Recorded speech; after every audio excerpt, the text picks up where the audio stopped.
چاہیے کبھی لکھیے. اب میں کچھ آپ کو روایتوں کا خلاصہ یوں سمجھیے کہ بہت ساری حدیثوں کا عطر پیش کرنے جا رہا ہوں, سنتے جائیے اور سبحان اللہ کہتے جائیے, ٹھیک ہے. اگر آپ چاہتے ہیں کہ آپ کی عزتوں میں اضافہ ہو تو درود پاک پڑھیے. آپ چاہتے ہیں آپ کی ٹینشن دور ہو جائے تو درود پاک پڑھیے. آپ چاہتے ہیں مصیبتوں اور پریشانیوں سے نجات مل جائے تو درود پاک پڑھیے. آپ چاہتے ہیں آپ کی روزی میں برکت ہو جائے تو درود پاک پڑھیے. آپ کے گناہ معاف ہو جائیں تو درود پاک پڑھیے. آپ چاہتے ہیں ذلت اور رسوائی سے بچ جائیں تو درود پاک پڑھیے. مرتے وقت نبی پاک کا دیدار کرنا چاہتے ہیں تو درود پاک پڑھیے. بلکہ ایسے دیکھنا چاہتے ہیں کہ پیارے آقا اپنے ہاتھوں سے قبر میں اتار رہے ہیں تو درود پاک پڑھیے. قیامت کے دن نبی پاک کے ہاتھوں جام کوثر پینا چاہتے ہیں تو درود پاک پڑھیے. اور سنیے, آقا کے ساتھ ساتھ جنت میں جانا چاہتے ہیں تو درود پاک پڑھیے. بار بار مدینے جانا چاہتے ہیں تو درود پاک پڑھیے. سنیے, نبی پاک کا خواب میں دیدار کرنا چاہتے ہیں تو درود پاک پڑھیے. پنجابی میں کہتے ہیں نا ہن کچھ باقی رہ گیا ہے. اب مجھے بتائیے جتنی باتیں میں نے بتائی ہیں اس کے علاوہ کچھ باقی رہ گیا جو آپ کو زندگی میں چاہیے, مرتے وقت چاہیے, قیامت کے دن چاہیے؟ روزی میں برکت ہو, ٹینشن دور ہو جائیں, عزتیں بڑھتی رہیں, سکھ کی زندگی رہے, بار بار مدینے جاتا رہوں, پیارے آقا کا دیدار بھی ملے, مرتے وقت پیارے آقا کا دیدار ملے, جنت میں نبی پاک ساتھ لے جائیں. کچھ اور چاہیے؟ سب ہو گیا نا. یہ ہے درود پاک. یہ میں نے اپنی طرف سے نہیں بتایا, جو ماشاءاللہ علماء بیٹھے ان سے پوچھیں, تقریباً ہر جملے کے پیچھے کوئی روایت یا کوئی حدیث ہے. یہ سب فضیلتیں نبی پاک نے درود پاک کے فضائل میں بیان فرمائی ہیں. یعنی ہر درد کی دوا ہے صلی علی محمد, ہر درد کی دوا ہے صلی علی محمد, تعویذ ہر بلا ہے صلی علی محمد. یعنی ہر پرابلم کا سولوشن درود پاک میں ہے. مگر پرابلم یہ ہے کہ ہم درود پاک پڑھتے نہیں ہیں, بہت زیادہ وقت ضائع کرتے ہیں, بہت ٹائم ضائع کرتے ہیں. نہ کریں ایسا.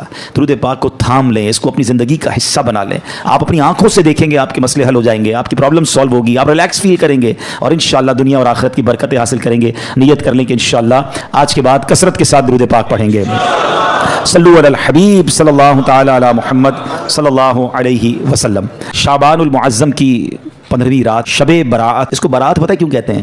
آپ نے جملہ سنا ہوگا, با عزت بری ہو گیا. حدیث پاک میں آتا ہے جب شعبان کی 15ویں رات آئے تو اس رات قیام کرو, یعنی اس رات عبادت کرو. آقا فرماتے پھر دن کو روزہ رکھو. تو بے شک اس رات سورج غروب ہوتے ہی اللہ پاک اپنی شان کے مطابق آسمان دنیا پر تجلی فرماتا ہے اور ارشاد فرماتا ہے, الا من مستغفر لی فاغفر لہ. ہے کوئی مجھ سے مغفرت مانگنے والا کہ اسے معاف کر دوں؟ الا مسترزق فارزقہ.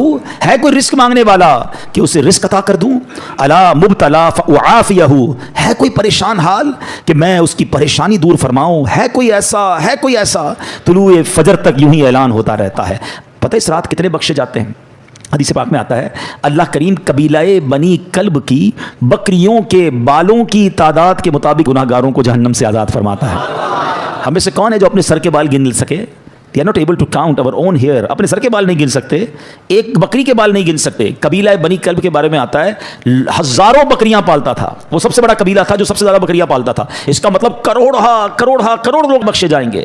مگر حدیث پاک میں چند بد نصیبوں کا ذکر ہے کہ جو نہیں بخشے جائیں گے. فرمایا شرابی نہیں بخشا جائے گا, ماں باپ کا نافرمان نہیں بخشا جائے گا, زنا کا عادی نہیں بخشا جائے گا, رشتے توڑنے والا نہیں بخشا جائے گا, تصویر بنانے والا, یہ جو اپنے ہاتھ سے تصویریں بناتے ہیں, مجسمے بناتے ہیں, نہیں بخشا جائے گا. چغل خور نہیں بخشا جائے گا. ایک اور روایت کے مطابق نجومی, یہ جو کاہن ہوتے ہیں, یہ نہیں بخشے جائیں گے. جادو ٹونا کرنے والا نہیں بخشا جائے گا. تکبر والا لباس پہننے والا نہیں بخشا جائے گا. مسلمان سے بلا اجازت شرعی بغض و کینہ رکھنے والا, دشمنی چھپانے والا, دل میں بغض رکھتے ہیں, وہ بھی نہیں بخشا جائے گا. ذرا غور کیجئے, کہیں ایسا نہ ہو کروڑوں بخشے جائیں اور میری کسی بری عادت کی وجہ سے میں پھنس جاؤں اور میری بخشش نہ ہو. تو میرے پیارے اسلامی بھائیوں, اللہ بڑا کریم ہے, وہ توبہ قبول کرنے والا ہے. یہ بہت بڑے گناہ ہیں. اس سے یہ بھی اندازہ ہوتا ہے کہ جب اتنی بڑی عنایت, اتنی بڑی مغفرت ہے, یہ کتنے بڑے گناہ ہیں. تو میرے پیارے اسلامی بھائیوں, ہمیں توبہ کرنی ہے. ہم سب نے دنیا سے جانا ہے, ہم سب نے مرنا ہے. قبرستان بھی جانا سنت ہے نا, نہیں گئے تو ابھی آپ جائیے گا. یہ قبرستان جانا بھی ہمارے لیے عبرت کا سامان ہے, اسی لیے بھیجا گیا. نبی پاک فرماتے ہیں کہ پہلے میں تمہیں منع کرتا تھا, حدیث کا خلاصہ ہے کہ پہلے میں تمہیں منع کرتا تھا قبرستان جانے سے, اب جایا کرو اور وہاں جا کے عبرت لیا کرو. قبریں جا کر دیکھیں تو صحیح, کچھ تو خیال کریں کہ یہی میری 2 گز کی زمین میرا بھی ٹھکانہ ہے. اتنے بڑے گھر ہو, بڑا ہوادار گھر ہو, ویسٹ اوپن ہو, ایئر کنڈیشن ہو, نرم بستر ہو, یار لائٹ جائے تو UPS بھی ہونا چاہیے, اسٹینڈ بائی جنریٹر بھی ہونا چاہیے. ایک رات بغیر پنکھے کے جس کو نیند نہیں آتی, قبر میں سانپ اور بچھو آ گئے تو کیا بنے گا؟ قبرستان جا کر دیکھیں تو صحیح. آپ کو پتہ ہے آج کلفٹن کے علاقے میں آؤ, بلڈنگ دیکھ کے اندازہ ہو جاتا ہے سارے پیسے والے رہتے ہیں بھائی, 10 کروڑ کا فلیٹ ہے, ادھر بنگلے والے رہتے ہیں, یہ بڑے علاقے والے لوگ ہیں. غریب علاقے میں جاؤ تو گھر دیکھ کر پتہ چل جاتا ہے کہ مکین غریب ہے. دنیا میں مکان دیکھ کر مکین کا اندازہ ہو جاتا ہے, قبرستان میں قبر دیکھ کر اندازہ نہیں ہوتا. ہر قبر کی الگ کہانی ہے, ہر قبر کی الگ سٹوری ہے. حدیث پاک میں فرمایا قبر 2 طرح کی ہوتی ہے. دیر از نو تھرڈ کیٹیگری. ہماری دنیا میں بہت ساری کیٹیگریز ہیں, فلیٹ الگ ہوتے ہیں, بلڈنگیں الگ ہوتی ہیں, بنگلو الگ ہوتے ہیں, مکان الگ ہوتے ہیں, جھوپڑیاں الگ ہوتی ہیں, روڈ پہ سونے والے الگ ہوتے ہیں. ہمارے شاید 50-60 کیٹیگری بن جائیں گی. Middle class, upper middle class, lower middle class, elite class, VIP class, بہت ساری کلاسیں لوگ منا رہے ہوتے ہیں. There is only 2 classes in the graveyard. سنو غور سے, قبرستان جاتے ہو نا, اور نبی پاک علیہ السلام فرماتے ہیں قبر 2 طرح کی ہوتی ہے. تیسری کیٹیگری نبی پاک نے بیان نہیں فرمائی. کیا فرمایا؟ فرمایا یا تو جہنم کے گھڑوں میں سے ایک گھڑا ہوتی ہے, یا تو جنت کے باغوں میں سے ایک باغ ہوتی ہے. عربی میں حدیث سن لو, انما القبر روضۃ من ریاض الجنہ. کتنا پیارا جملہ ہے, ریاض الجنہ سنا نا, جب مدینہ پاک میں اس حدیث میں اس لفظ کو استعمال فرمایا, انما القبر روضۃ من ریاض الجنہ. قبر جنت کے باغوں میں سے ایک باغ ہے. یا دیر از سیکنڈ آپشن, فرمایا او حفرۃ من حفر النار, یا جہنم کے گھڑوں میں سے ایک گھڑا. ایک سوال کرنا چاہتا ہوں, سچا جواب دینا, مجھے نہیں دینا, اپنے آپ کو دینا ہے. میں بھی اپنے آپ سے سوال کرتا ہوں, آپ سب بھی اپنے آپ سے سوال کریں, اور سچا ایمانداری والا جواب. آج میری موت ہو جائے, ہو تو سکتی ہے نا, آج تو بلکہ رات بھی وہی ہے جس میں لکھا جائے گا کہ اس رات کس نے جانا ہے. پتہ ہے ملک الموت کو ایک صحیفہ دے دیا جائے گا کہ اس رات اس بندے کی روح قبض کرنی ہے. مقام, time, every thing is decided. ہمیں نہیں پتا, مگر ہو سکتا ہے آج رات آخری ہو, کل آخری ہو. چلے آج میرا انتقال ہو گیا, سچا جواب دینا. گھمانا پھرا, اللہ کی بارگاہ میں کوئی کسی کو گھما پھرا نہیں سکتا. ہم اپنے آپ کو گھما سکتے ہیں, ادھر نہیں, وہاں تو بات ساری کلیئر ہے نا, دودھ کا دودھ, پانی کا پانی. سوال یہ کہ اگر آج مر گیا, قبر میں گیا, جیسی زندگی گزاری ہے, قبر جنت کا باغ بنے گی یا دوزخ کا گھڑا بنے گی؟ اپنے آپ سے پوچھ لو. اگر تو دل سے جواب آ رہا ہے کہ ہاں یار نماز پابندی سے ہیں, گناہ کی عادت نہیں ہے, تلاوت قرآن بھی ہے, میری آنکھیں بھی گناہ نہیں کرتی ہیں, میں کسی کو دکھ بھی نہیں دیتا ہوں, حرام روزی بھی نہیں کماتا ہوں, بے حیائی بھی نہیں کرتا ہوں, ماں باپ بھی میرے راضی ہیں. اللہ کرے ایسا کوئی اللہ کا ولی یہاں بیٹھا ہو جس کے دل سے سچی آواز آ جائے کہ جناب اپنا تو بیڑا پار ہے. باقی ہم جیسے گناہ گاروں کو تو ڈر ہی لگتا ہے کہ یار گناہ ہی زیادہ ہیں, نیکیاں اول تو کی تھوڑی ہیں, اور جو کی ہیں اس کا پتہ بھی نہیں قبول بھی ہوئی کہ نہیں, کیونکہ بہت سارے اس میں بھی پرابلم ہے. ریاکاری الگ ہے, دکھلاوا الگ ہے, بناوٹیں الگ ہیں, پتہ نہیں کتنے اس میں دنیا کے مقاصد ہماری نیکیوں میں شامل ہوتے ہیں. تو آپ مجھے بتاؤ پھر تیاری کب کریں گے؟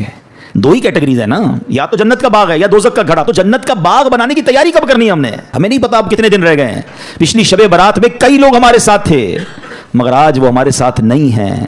ہو سکتا ہے اگلی شب برات مسجد میں اجتماع تو ہوگا مگر ہم نہ ہوں. باتیں کریں لوگ, یار پچھلی بار تو آیا تھا, اگر اس بار نہیں ہے. کہاں ہے؟ قبر میں ہے. کیا کریں گے قبر میں؟ قبرستان جاتے ہیں نا, ایک اور چیز دیکھا کریں. کبھی قبر میں تجوری دیکھی ہے؟ کوئی کفن میں جیب دیکھا ہو؟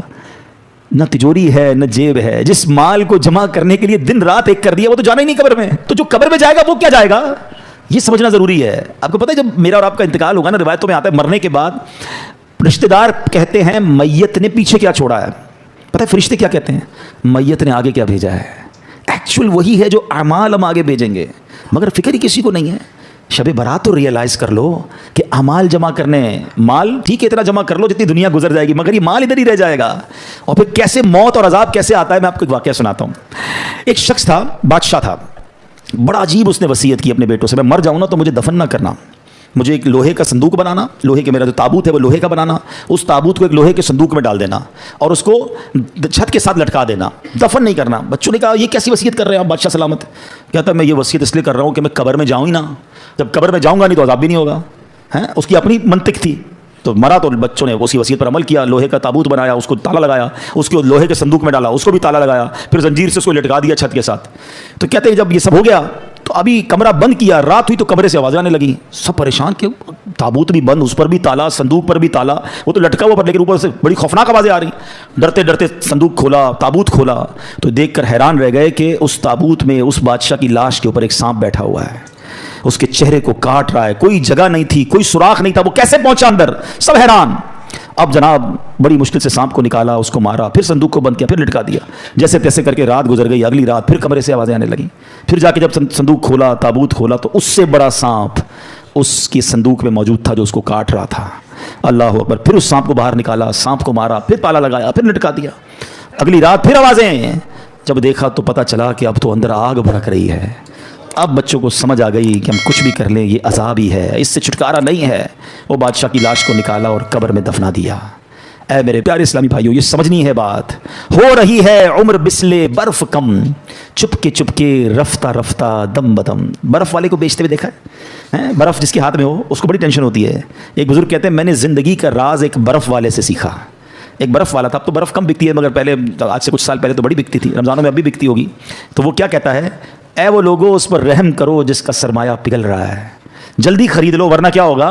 پگھل جائے گا. کہتے میں نے جملہ سنا، مجھے بات سمجھ آ گئی کہ میری زندگی بھی تو یہی ہے نا. ہم سب کی زندگی میں کوئی ایک برف کی ہمیں سب کو ایک بلاک دے دیا گیا، برف پگھل رہی ہے، کبھی بھی ختم ہو جائے گی. کسی کی کل ختم ہونی ہے، کسی کی مہینے میں ختم ہو جائے گی. تو شاعر کیا خوب بات سمجھا رہے ہیں.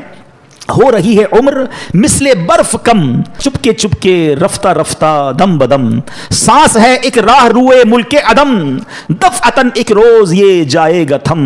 ایک دن مرنا ہے آخر موت ہے، کر لے جو کرنا ہے آخر موت ہے. آخرت کی فکر کرنی ہے ضرور، جیسی کرنی ویسی بھرنی ہے ضرور. عمر ایک دن یہ گزرنی ہے ضرور، قبر میں میت اترنی ہے ضرور. ایک دن مرنا ہے آخر موت ہے، کر لے جو کرنا جو کرنا. ہاں لوگ کہتے ہیں میرا کوئی کچھ نہیں بگاڑ سکتا. ارے یہ تو زندگی موج کرنے کے لیے ملی ہے، میں تو ابھی بہت سارے پلان ہیں، میرے بڑے ارادے ہیں. شاعر کہتا ہے کر لے جو کرنا ہے آخر موت ہے. مرنا پڑے گا اور مرنے کے بعد اپنی کرنی کا پھل بھگتنا پڑے گا. یہ جو عالم برزخ ہے نا، ہمیں نظر نہیں آتا. آپ کہتے ہیں ہم تو قبرستان جاتے ہیں، کوئی چیخو پکار تو آتی نہیں، عذاب کی آواز. یہ اللہ کے راز ہوتے ہیں، اللہ کسی کسی کو دکھا دیتا ہے. قرآن کیا کہتا ہے؟ وَمِن وَرَائِهِمْ بَرْزَخٌ إِلَىٰ يَوْمِ يُبْعَثُونَ. اور ان کے آگے ایک رکاوٹ ہے اس دن تک جس دن وہ اٹھائے جائیں گے. اب یہ موت سے قیامت تک کا جو عرصہ ہے نا، جب ہم مریں گے نا، اور قیامت تک یہ مٹی کے نیچے گزرا تو وہ قبر ہے. کسی نے کسی کو شیر نے کھا لیا تو اس شیر کا پیٹ جو ہے نا وہ اس کے لیے قبر ہوگی. کوئی سمندر میں ڈوب گیا تو وہی قبر سمجھی جائے گی. تھوڑے دنوں پرانی بات ہے نا، $2.5 دے کر گئے تھے نا سمندر کے اندر. کتنے پیسے خرچ کیے؟ کروڑوں روپے. ہزاروں فٹ نیچے گئے کیونکہ وہاں موت لکھی تھی. یعنی کروڑوں روپے خرچ کر کے اس جگہ پہنچے کہ جہاں موت لکھی ہوتی. انسان پہنچتا ہے وہاں پر. ہاں ہمارا وقت بھی ڈیسائیڈڈ ہے، ہماری جگہ بھی ڈیسائیڈڈ ہے. ایک بار حضرت سلیمان علیہ السلام کا واقعہ ہے کہ آپ کے ساتھ ایک آپ کا ساتھی بیٹھا تھا، ملک الموت آئے. حضرت سلیمان کی ہواؤں پر بھی حکومت تھی، آپ کے چرند و پرند پر بھی حکومت تھی. تو ملک الموت آئے اور اس بندے کو بڑا گھور کے دیکھ رہے تھے. ملک الموت تو چلے گئے تو حضرت سلیمان نے کہا کہ پتہ یہ کون تھے؟ کہ کون تھے؟ کہ ملک الموت تھے. کہ لگتا ہے حضرت میری روح قبض کرنے آئے تھے، آپ کی تو ہواؤں پہ حکومت ہے، آپ جلدی سے ہوا کو حکم دیں مجھے یہاں سے اٹھا کر ہند میں لے جائے. تو آپ نے دعا کر دی، وہ بندے کو ہوا اڑا کے لے گئی. تھوڑے دنوں بعد ملک الموت پھر آئے. حضرت سلیمان علیہ السلام نے کہا تم اس دن کیوں گھور رہے تھے؟ کہا حضرت میں پریشان، میں اس لیے گھور رہا تھا کہ میرے پاس یہ لکھا ہوا تھا کہ تھوڑی دیر بعد مجھے اس بندے کی روح ہند میں قبض کرنی ہے. بندہ آپ کے پاس بیٹھا ہے. بات آئی سمجھ؟